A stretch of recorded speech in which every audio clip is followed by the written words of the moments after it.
श्री गणेशाय नमः। श्री जानकी वल्लभो विजयते। श्री रामचरितमानस पंचम सोपान सुंदरकांड। शांत, सनातन, अप्रमेय, प्रमाणों पर, निष्पाप, मोक्ष रूप परम शांति आपनार ब्रह्मा, शंभु અને શેષજી દ્વારા નિરંતર સેવિત, વેદાંત દ્વારા જાણવા યોગ્ય, સર્વવ્યાપક, દેવોમાં સૌથી મોટા, માયાથી મનુષ્ય રૂપે દેખાનારા, સમસ્ત પાપોને હરનારા, કરુણાની ખાણ, રઘુકુળના શ્રેષ્ઠ તથા રાજાઓના શિરોમણી રામ કહેવડાવનાર જગદીશ્વરની હું વંદના કરું છું. હે રઘુનાથજી, હું સત્ય કહું છું અને વળી આપ સર્વેના અંતરાત્મા જ છો, સઘળું જાણો જ છો કે મારા હૃદયમાં બીજી કોઈ ઈચ્છા નથી. હે રઘુકુળ શ્રેષ્ઠ, મને આપની નિર્ભરા ભરપૂર ભક્તિ આપો અને મારા મનને કામ આદિ દોષોથી રહિત કરો. અતુલ બળના ધામ, સોનાના પર્વત, મેરુ સમાન કાંતિયુક્ત શરીરવાળા દૈત્યરૂપી વનનો વિધ્વંસ કરવાને માટે અગ્નિરૂપ, જ્ઞાનીઓમાં અગ્રગણ્ય, સમસ્ત ગુણોના નિધાન, વાનરોના સ્વામી શ્રી રઘુનાથજી, પ્રિય ભક્ત પવનપુત્ર શ્રી હનુમાનજીને હું પ્રણામ કરું છું. જામવનના સુંદર વચનો સાંભળીને હનુમાનજીના હૃદયને તે ઘણા ગમ્યા. તે બોલ્યા, હે ભાઈ, તમે લોકો દુઃખ વેઠીને કંદમૂળ ફળ ખાઈને ત્યાં સુધી મારી વાટ જોજો કે જ્યાં સુધી હું સીતાજીને જોઈને પાછો ન આવું. કાર્ય અવશ્ય થશે, કારણ કે મને ઘણો જ હર્ષ થઈ રહ્યો છે.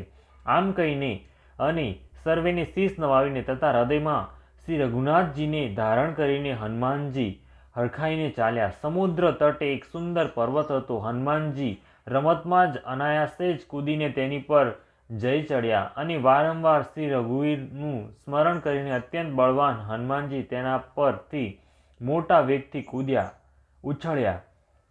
જે પર્વત પરથી હનુમાનજી પગ મૂકીને ચાલ્યા, જેના પરથી તેમણે છલાંગ લગાવી, તે તરત જ પાતાળમાં ધસી પડ્યો. જેમ શ્રી રઘુનાથજીનો અમોઘ બાણ ચાલે છે તેવી જ રીતે હનુમાનજી ચાલ્યા. સમુદ્રે તેમને શ્રી રઘુનાથજીના દૂત સમજીને મૈનાક પર્વતને કહ્યું કે હે મૈનાક, તું એમનો થાક ઉતારનાર બન, અર્થાત પોતાના ઉપર એમનો વિશ્રામ આપ. હનુમાનજીએ તેને હાથથી સ્પર્શ કર્યો, પછી પ્રણામ કરીને કહ્યું, ભાઈ, શ્રીરામચંદ્રજીનું કાર્ય કર્યા વિના મને વિશ્રામ ક્યાં? દેવોએ પવનપુત્ર હનુમાનજીને જતા જોયા. તેમના વિશિષ્ટ બળ બુદ્ધિની પરીક્ષા માટે તેમણે સુરસા નામે સર્પોની માતાને મોકલી. તેણે આવીને હનુમાનજીને કહ્યું, આજે દેવોએ મને ભોજન આપ્યું છે.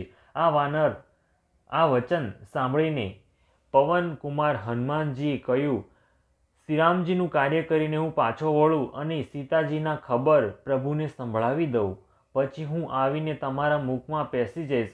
તું મને ખાઈ જજે. હે માતા, હું સત્ય કહું છું, અત્યારે મને જવા દે. જ્યારે કોઈ પણ ઉપાયે તેણે જવા ન દીધા ત્યારે હનુમાનજીએ કહ્યું, તો પછી મને ખાઈ જ લે ને. તેણીએ યોજન જેટલું, 4 ગાંવ જેટલું મુખ ફેલાવ્યું. ત્યારે હનુમાનજીએ પોતાના શરીરને તેનાથી બમણું વધારી દીધું. તેણીએ 16 યોજનનું મુખ કર્યું. હનુમાનજી તરત જ 32 યોજનના થઈ ગયા. જેમ જેમ સુરસા મુખનો વિસ્તાર વધારતી હતી, હનુમાનજી તેનાથી બમણું રૂપ બતાવતા હતા. તેણીએ 100 યોજન 400 ગાંવનું મુખ કર્યું ત્યારે હનુમાનજી ઘણું જ નાનું રૂપ ધારણ કરી લીધું અને તેઓ તેના મુખમાં પેસીને તરત જ બહાર નીકળી આવ્યા અને તેને શીશ નવાઈને વિદાય માંગવા લાગ્યા. તેણે કહ્યું, મેં તમારા બુદ્ધિબળનો ભેદ પામી લીધો, જેના માટે દેવોએ મને મોકલી હતી. તમે શ્રીરામચંદ્રજીના સર્વ કાર્ય કરશો, કેમ કે તમે બળ બુદ્ધિના ભંડાર છો. આ આશીર્વાદ આપીને તે ચાલી ગઈ. પછી હનુમાનજી હર્ષિત થઈને ચાલ્યા. સમુદ્રમાં એક રાક્ષસી રહેતી હતી. તે માયા કરીને આકાશમાં ઉડતા પંખીઓને પકડી લેતી હતી. આકાશમાં જે જીવજંતુ ઉડ્યા કરતા હતા તેમનો પડછાયો જોઈને તે એ પડછાયાને પકડી લેતી હતી. તેથી તે ઉડી શકતા ન હતા અને જળમાં પડી જતા હતા. આ પ્રમાણે તે કાયમ આકાશમાં ઉડનારા જીવોને ખાધે રાખતી હતી. તેણીએ એ જ છળ હનુમાનજી સાથે પણ કર્યું. હનુમાનજીએ તરત જ તેનું કપટ ઓળખી લીધું. પવનપુત્ર, ધીર બુદ્ધિ, વીર હનુમાનજી તેને મારીને સમુદ્રની પાર ગયા. ત્યાં જઈને તેમણે વનની શોભા જોઈ. મધુ પુષ્પરસના લોભે ભમરા ગુંજન કરી રહ્યા હતા. અનેક પ્રકારના વૃક્ષ ફળ ફૂલથી શોભિત છે. પક્ષી અને પશુઓના સમૂહને જોઈને તો તેઓ મનમાં ઘણા જ પ્રસન્ન થયા. સામે એક વિશાળ પર્વતને જોઈને હનુમાનજી ભય ત્યાગીને તેના પર દોડીને જઈ ચડ્યા. શિવજી કહે છે, હે ઉમા, આમાં વાનર હનુમાનની કંઈ મોટાઈ નથી. આ તો પ્રભુનો પ્રતાપ છે, જે કાળને પણ ખાઈ જાય છે. પર્વત પર ચડીને તેમણે લંકા જોઈ. ઘણો જ મોટો કિલ્લો છે, કંઈ કહી નથી શકાતો. તે અત્યંત ઊંચો છે, તેની ચારે કોર સમુદ્ર છે. સોનાના કોટ વંડોનો પરમ પ્રકાશ થઈ રહ્યો છે. વિચિત્ર મણિઓથી જડેલા સોનાના કોટ છે. તેની અંદર ઘણા સુંદર સુંદર ઘર છે. 4 રસ્તાઓ, બજાર, સુંદર માર્ગો અને શેરીઓ છે. સુંદર નગર અનેક પ્રકારે શણગારેલું છે. હાથી, ઘોડા, ખચ્ચરોના સમૂહ તથા પગપાળા પાયદળ અને રથોના સમૂહોને કોણ ગણી શકે છે. અનેક પ્રકારના રાક્ષસોના દળો છે. તેમની અત્યંત બળશાળી સેના વર્ણવી શકાતી નથી.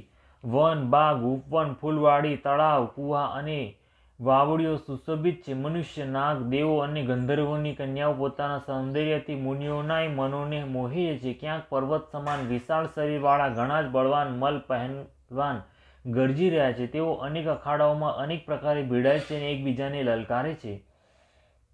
ભયંકર શરીરવાળા કરોડો યોદ્ધા યત્ન કરીને ઘણી ચોકસાઈથી નગરની ચારે દિશામાં સર્વે બાજુથી રખેવાળી કરે છે. ક્યાંક દુષ્ટ રાક્ષસ ભેંસો, મનુષ્યો, ગાયો, ગધેડા અને બકરાઓને ખાઈ રહ્યા છે. તુલસીદાસે આની કથા એટલા માટે કંઈક ટૂંકમાં જ કહી છે કે તે રાક્ષસો ચોક્કસ શ્રી રામચંદ્રજીના બાણરૂપી તીર્થમાં શરીરોને ત્યાગીને પરમ ગતિને પામશે. નગરના બહુસંખ્યક રખેવાળો જોઈને હનુમાનજીએ મનમાં વિચાર કર્યો કે અત્યંત નાનું રૂપ ધરું અને રાત્રિના સમયે નગરમાં પ્રવેશ કરું. હનુમાનજી મચ્છર સમાન નાનકડું રૂપ ધારણ કરીને નરસિંહ રૂપે લીલા કરનારા પુરુષ શ્રી રામ અને લક્ષ્મણનું સ્મરણ કરીને લંકામાં ચાલ્યા. લંકાના દ્વાર પર લંકિની નામની એક રાક્ષસી રહેતી હતી. તે બોલી, મારો અનાદર કરીને મને પૂછ્યા વિના ક્યાં ચાલ્યો જઈ રહ્યો છે? હે મૂર્ખ, તે મારો ભેદ નથી જાણ્યો. જ્યાં સુધી જેટલા ચોર છે તે સર્વે મારા આહાર છે. મહાકપિ હનુમાનજીએ તેને એક ઠૂસો માર્યો, જેનાથી તે લોહીની ઉલટી કરતા કરતા પૃથ્વી પર ઢળી પડી. તે લંકિની પછી સંભાળીને ઉઠી અને ભયના લીધે હાથ જોડીને વિનંતી કરવા લાગી. તે બોલી, રાવણને જ્યારે બ્રહ્માજીએ વર આપ્યો હતો ત્યારે જતી વખતે તેમણે મને રાક્ષસોના વિનાશની આ ઓળખ આપી દીધી હતી કે જ્યારે તું વાનરના મારવાથી વ્યાકુળ થઈ જાય ત્યારે તું રાક્ષસોનો સંહાર થયો જાણી લેજે.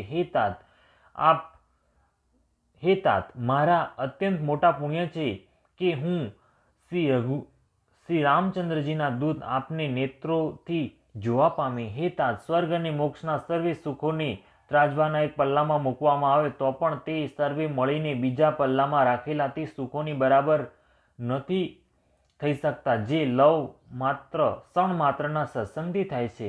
અયોધ્યાપુરીના રાજા શ્રી રઘુનાથજીને હૃદયમાં રાખીને નગરમાં પ્રવેશીને સર્વે કાર્ય કરો. જેને શ્રી રામચંદ્રજીએ એકવાર કૃપા કરીને જોઈ લીધો તેની સાથે શત્રુ પણ મિત્રતા કરવા માંડે છે.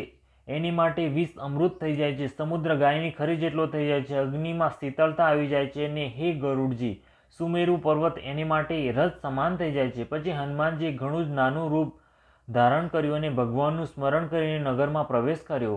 તેમણે પ્રત્યેક મહેલમાં તપાસ કરી. જ્યાં ત્યાં અસંખ્ય યોદ્ધા જોયા. પછી તે રાવણના મહેલમાં ગયા. તે અત્યંત વિચિત્ર હતો, જેનું વર્ણન નથી થઈ શકતું. હનુમાનજીએ તેને રાવણને શયન કરતા જોયો, પરંતુ મહેલમાં જાનકીજી જોવામાં ન આવ્યા. પછી એક સુંદર મહેલ દેખાયો, જ્યાં ભગવાનનું એક જુદું મંદિર પણ બનેલું હતું. તે મહેલ શ્રીરામજીના આયુધ, ધનુષ, બાણના ચિહ્નોથી અંકિત હતો. તેની શોભા વર્ણવી શકાતી નથી. ત્યાં નવીન તાજા તુલસીના વૃક્ષ સમૂહોને જોઈને કપિરાજ શ્રી હનુમાનજી હરખાયા. લંકા તો રાક્ષસોના સમૂહનું નિવાસસ્થાન છે, અહીં સજ્જન સાધુ પુરુષનો નિવાસ ક્યાંથી? હનુમાનજીના મનમાં આ પ્રકારનો તર્ક કરવા લાગ્યા. તે સમયે વિભીષણજી જાગ્યા. તેમણે વિભીષણે રામ નામનું સ્મરણ કર્યું. હનુમાનજીએ તેમને સજ્જન જાણ્યા અને હૃદયમાં હર્ષિત થયા. હનુમાનજીએ વિચાર કર્યો કે આમનો પોતાની તરફથી હું પરિચય કરીશ, કેમ કે સાધુથી કાર્યની હાનિ થતી નથી, પ્રત્યુત લાભ જ થાય છે. બ્રાહ્મણનું રૂપ ધરીને હનુમાનજીએ તેમને વચન સંભળાવ્યા. સાંભળતા જ વિભીષણજી ઉઠીને ત્યાં આવ્યા. પ્રણામ કરીને કુશળ પૂછ્યા અને કહ્યું કે હે બ્રાહ્મણ દેવ, આપની કથા સમજાવીને કહો. શું આપ હરિભક્તોમાંથી કોઈ છો? કેમ કે આપને જોઈને મારા હૃદયમાં અત્યંત પ્રેમ ઉભરાઈ રહ્યો છે. અથવા શું આપ દીનોને પ્રેમ કરનાર સ્વયં શ્રી રામચંદ્રજી જ છો, જે મને ધનભાગી બનાવવા ઘેર બેઠા દર્શન દઈને કૃતાર્થ કરવા માટે આવ્યા છો? પછી હનુમાનજીએ શ્રી રામચંદ્રજીની સમસ્ત કથા કહીને પોતાનું નામ જણાવ્યું. સાંભળતા જ બંનેના શરીર પુલકિત થઈ ગયા અને શ્રી રામચંદ્રજીના ગુણ સમૂહોનું સ્મરણ કરીને બંનેના મન પ્રેમ અને આનંદમાં મગ્ન થઈ ગયા.